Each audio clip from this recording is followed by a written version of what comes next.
کیا ضرورت ہے بیٹی کے ہاتھ میں دینے کی؟ وہ تو گھر میں رہتی ہے. کیوں چلائے گی صاحب؟ آپ کی بیٹی 18-20 سال کی کیوں فیس بک چلائے گی؟ کیوں واٹس ایپ چلائے گی؟ کیوں میسنجر چلائے گی؟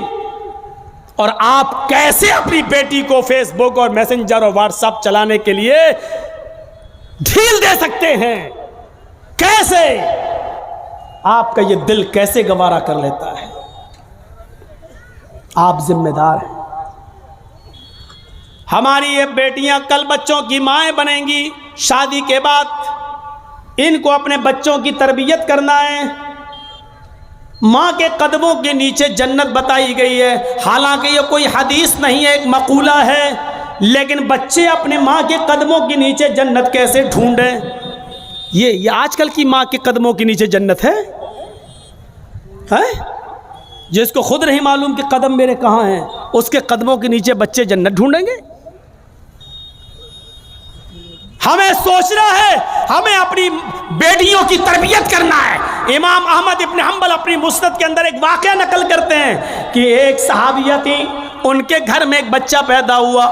ایک صحابیہ تھی، ان کے گھر میں ایک بچہ پیدا ہوا. جب بچہ پیشاب کرتا تھا تو پانی کا لوٹا اس بچے کی شرمگاہ پہ ڈال دیتی تھی. جیسی بچے نے پیشاب کیا وہ پانی لاتی اور شرمگاہ پہ ڈال دیتی. وہ صحابیہ کہتی ہیں میرا بیٹا جب چلنے کے لائق ہوا، پہلا دن تھا اس کا چلنے کا، پہلا دن تھا میرے بیٹے کے چلنے کا، پہلا دن تھا میرا بیٹا کھڑے ہو گئے. جب چلا، میرے بیٹے کو جب پیشاب کی ضرورت محسوس ہوئی تو اس نے پانی کا برتن دیکھنا شروع کر دیا. ماں کہتی ہے کہ میں دیکھ رہی تھی اپنے بیٹے کو، جب بھی وہ پیشاب کرتا تھا تو میں پانی اس کی شرمگاہ پہ ڈال دیتی تھی. آج دیکھتی ہوں میرا بیٹا چل رہا ہے، دیکھتی ہوں یہ کیا کرتا ہے. جب بیٹا پہلا دن چلنے کے لائق ہوا، پہلا دن تھا، تو بیٹے نے پانی کا پیالہ اٹھایا اور دونوں ہاتھ سے پکڑ کر دھیرے دھیرے چلا اور ایک کونے میں جا کر بیٹھ گیا، پیشاب کیا اور پیشاب کرنے کے بعد وہ پانی کا پیالہ اپنی شرمگاہ پہ ڈالنے لگا. اس کو استنجا کرنا نہیں آتا تھا، اس کو دھونے کا تمیز بھی نہیں معلوم تھا، اس کو پتہ ہی نہیں، لیکن وہ ویسا ہی کر رہا ہے جیسی اس کی ماں نے اس کو بتایا. جیسے اس کی ماں اس کے ساتھ کر دیتی تھی، وہ پانی کا پیالہ اٹھا کر اپنی شرمگاہ پہ ڈال لیا اور خالی پیالہ لے کر اپنی ماں کے پاس آ گیا.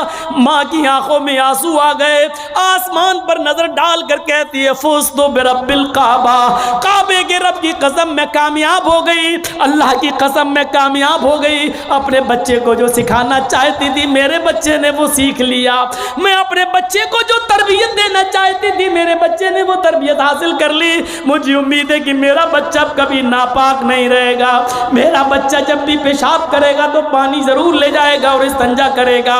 اس زمانے کی مائیں اپنے بچوں کو بچپن سے یہ عادتیں ڈلواتی تھیں، اور آج کل کی ماں دیکھ لو اپنے بچے کا انڈر ویئر نیکر اتار کر کہتی بیٹا یہاں کھڑے ہو کے پیشاب کر لے. یہ مائیں اپنے بچوں کو کیا تربیت دیں گی؟ جبکہ نیپولین نے کہا تھا کہ مدرس لیپ از فرسٹ کالج فار چلڈرن. ماں کی گود یہ بچے کا پہلا مدرسہ ہوتی ہے، پہلی یونیورسٹی ماں کی گود ہے. جو بچہ اپنی ماں کی گود سے تربیت حاصل کر کے نہیں نکلا وہ کسی یونیورسٹی سے تربیت حاصل نہیں کر سکتا ہے. آج بھی دیکھ لو کشن گنج میں بھی یونیورسٹیاں ہوں گی، کشن گنج میں بھی کالج ہوں گے.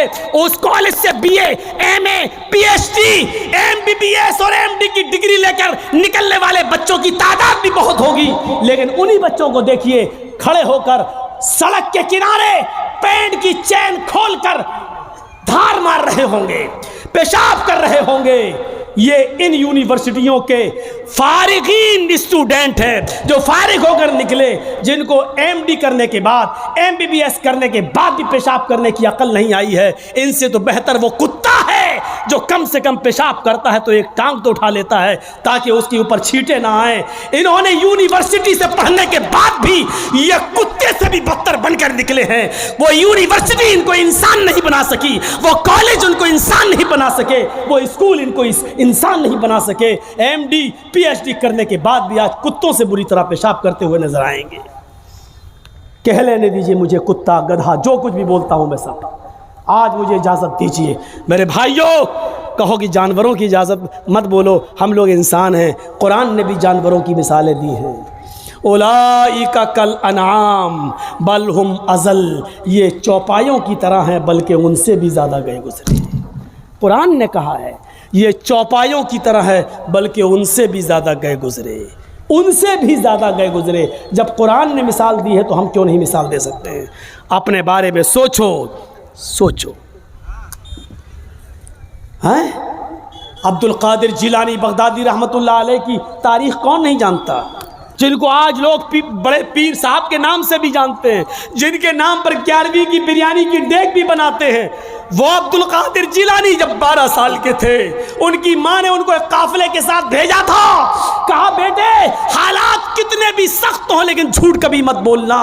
اور جب چوروں نے اور ڈاکوؤں نے جب اس قافلے کو لوٹا تو اس بچے سے پوچھا عبد القادر سے، تیرے پاس بھی کچھ ہے؟ اس نے کہا ہاں ہے۔ کہا کیا ہے؟ 40 اشرفی۔ کہاں ہیں؟ میرے کرتے کے استر میں۔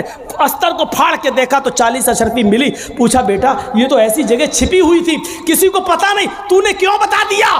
لڑکے نے جواب دیا میری ماں نے مجھے چلتے وقت نصیحت کی تھی کہ بیٹا حالات کتنے بھی خراب ہو لیکن کبھی جھوٹ مت بولنا۔ میں نے اپنی ماں کی بات مانی ہے۔ چوروں کا، ڈکیتوں کا، ڈاکوؤں کا اثر ختم ہوتا ہے اور رونے لگتے ہیں اور کہتے ہیں یہ بچہ اپنی ماں کی اتنی بات مانتا ہے کہ ایسے موڑ پر بھی اس نے اپنی ماں کی نافرمانی نہیں کی، ہم تو اپنے رب کی نافرمانی کر رہے ہیں۔ سارا سامان جو لوٹا تھا سب کو واپس کر دیا اور سارے کے سارے چوروں نے، ڈاکوؤں نے توبہ کر لی۔ میرے پیارے ساتھیوں، ایک بچہ جب اپنی ماں کا فرما بردار بنتا ہے اور ماں کی بات مانتا ہے تو ماں کی دعا تمام ڈکیتوں کو توبہ کرنے پر مجبور کر دیتی ہے۔ میرے پیارے ساتھیوں، یہ ماں کی تربیت تھی جس نے عبد القادر جیلانی کو ایک بزرگ کے روپ میں پیدا کیا ہے، ایک بزرگ کے روپ میں دیکھا ہے۔ یہ ماں کی تربیت تھی۔ اور ایک اس ماں کی تربیت پر نظر ڈالو کہ جب سلطان ڈاکو کو پھانسی ہوئی، جب سلطان ڈاکو کو پھانسی کے تختے پر لٹکایا گیا تو اس سے پوچھا گیا تمہاری آخری تمنا کیا ہے؟ اس نے کہا میری آخری تمنا یہ ہے کہ میری پھانسی میری ماں کے سامنے مجھے دی جائے۔ اس کی ماں کو بلایا گیا، کہا تیرا بیٹا تیرے آنکھوں کے سامنے مرنا چاہتا ہے۔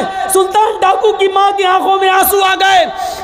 پولیس والوں نے پوچھا آخر ماں کے سامنے تم کیوں مرنا چاہتے ہو؟ اس نے کہا تاکہ میری ماں دیکھے موت کے وقت پیر کیسے تڑپتے ہیں، ہاتھ کیسے تڑپتے ہیں اور روح کیسے نکلتی ہے۔ کہا لیکن تم اس کے لیے ماں کو کیوں مجبور کر کے لائے ہو؟ فرمایا پولیس والوں تم نہیں جانتے ہو، جب میں 8 سال کا تھا، 10 سال کا تھا، میری ماں نے مجھ سے ایک انڈا منگوایا تھا۔ میں ایک دکان پر گیا تھا، میں انڈا لینے گیا تھا لیکن ایک انڈا میں نے چوری کر لیا تھا دکاندار کا، اور میں اس کو اپنی جیب میں بھر لیا تھا۔ پھر میں نے اس کے پیسے نہیں دیے تھے، واپس آ گیا۔ میں نے جب وہ انڈا اپنی ماں کو دیا اور پیسے بھی واپس کیے، ماں نے کہا کیا ہوا انڈے والے نے پیسے نہیں لیے؟ میں نے کہا نہیں، میں انڈا چرا لایا ہوں۔ تو میری ماں نے مجھے تھپ تھپایا تھا کہ بیٹا ہم لوگ غریب ہیں، اچھا کیا تو نے یہ پیسہ بچا لیا، کسی اور کام آئے گا۔ پھر یہی سے مجھے چوری کی عادت پڑتی ہے، میرے حوصلے بڑھتے ہیں، پھر میں ڈاکو بنتا ہوں، پھر میں نے لوگوں کا مال لوٹا اور جب لوگوں نے نہیں دیا تو میں نے ان کی جانیں لی۔ پھر میں بہت بڑا لٹیرا بن گیا اور اتنا بڑا لٹیرا بنا کہ پکڑا گیا اور قانون نے مجھے پھانسی کی سزا دی۔ اگر میری ماں نے مجھے انڈا چراتے وقت جب میں گھر پہ لایا تھا اسی وقت ایک تھپڑ مارا ہوتا اور انڈے والے کو دے کر معافی مانگ لی ہوتی تو آج میں اتنا بڑا چور نہیں بنتا، آج اتنا بڑا میں ڈاکو نہیں بنتا، آج میں اتنا بڑا لٹیرا نہیں بنتا۔ یہ میری ماں کی تربیت تھی جس نے مجھے پھانسی کے تختے پر چڑھا دیا۔ میرے بھائیوں میرا بھی وقت ہو گیا ہے، اس لیے میں تھوڑا سا بس جملے ختم کرنے والا ہوں، آپ تھوڑا سا بیٹھے رہیے، اسی طریقے سے موبائل جلائے رہیے۔ تو میرے بھائیوں ماں کی تربیت ہی کچھ ہوا کرتی ہے۔ ماں چاہے تو اپنے بچے کو ڈاکو بنا دے، ماں چاہے تو اپنے بچے کو عبد القادر جیلانی بغدادی کی طرح بزرگ بنا دے، یہ ماں کی تربیت ہوتی ہے۔ تو میرے بھائیوں 1:45 بج بھی گئے ہیں، 11:45 سے تقریر شروع تھی اور 1:45 بج گئے ہیں، 2 گھنٹہ میرا تقریباً ہو بھی گیا ہے اور جنریٹر کی تیل بھی ایسی موقع پر ختم ہونے کو تھا۔ تو میرے بھائیوں ماں کی تربیت سے عبرت حاصل کرو اور رکیے ابھی کوئی نہیں اٹھے گا، رکیے، ختم کرنے سے پہلے مجھے ایک گزارش آپ سے کرنی ہے، ایک عہد لے کر اٹھو، ایک عہد و پیمان لے کر اٹھو کہ ہم انشاءاللہ اپنے بچوں کی اچھی تربیت کریں گے۔ اس وقت ملک کے حالات آپ دیکھ رہے ہیں کیا ہے۔ اس وقت یو پی کے چناؤ کو جیتنے کے لیے اب ایودھیا اور یہ ساری باتیں کی جانے لگی ہیں، اور اب متھرا والی باتیں بھی آنے لگی ہیں سامنے۔ یو پی کے چناؤ کو کس طریقے سے بنایا جا رہا ہے، اور ہمارے یو پی میں ایک صاحب ایسے بھی ہیں کہ ایک نے اگر یہ کہا کہ ایودھیا اور یہ تو جھانکی ہے، اب جو ہے متھرا کی باری ہے یا متھرا کا نمبر ہے، اس پر نمک اور تیل چھڑک کر ایک صاحب ہے وہ اور زیادہ اس کو پاپولیشن کریں گے، اور زیادہ اس کو بڑھائیں گے، کیونکہ ایک طرف ہندو ہندو کیا جا رہا ہے تو ایک صاحب ہے وہ مسلمان کریں گے، اور اس طریقے سے آنے والے چناؤ میں ایک بکھیڑا ہونے والا ہے۔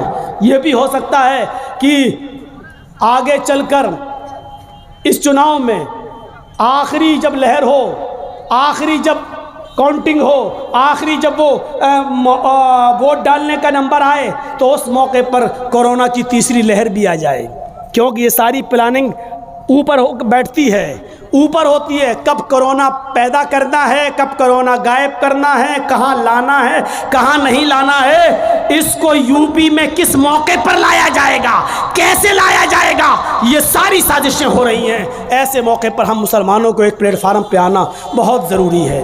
ہمیں حنفی، شافعی، مالکی، حنبلی یہ سب کو بھلا کر ایک پلیٹ فارم پہ آنا ہے۔ میرے بھائیوں، یہ ادارہ کا جلسہ ہے، اور جس ادارے کے لیے یہ جلسہ کیا گیا ہے اس ادارے کا تعاون آپ نے جو کچھ بھی کیا، میں نے اپنی بات ختم کر دی۔ اللہ تعالیٰ سے دعا ہے کہ بار الہ ہمیں اسلام پر قائم رکھنا، اور جب ہمارا خاتمہ ہو تو ایمان پر فرمانا۔ لیکن آپ سے گزارش ہے کہ چلتے چلتے میں 2 منٹ 3 منٹ کے لیے اسٹیج پر بیٹھ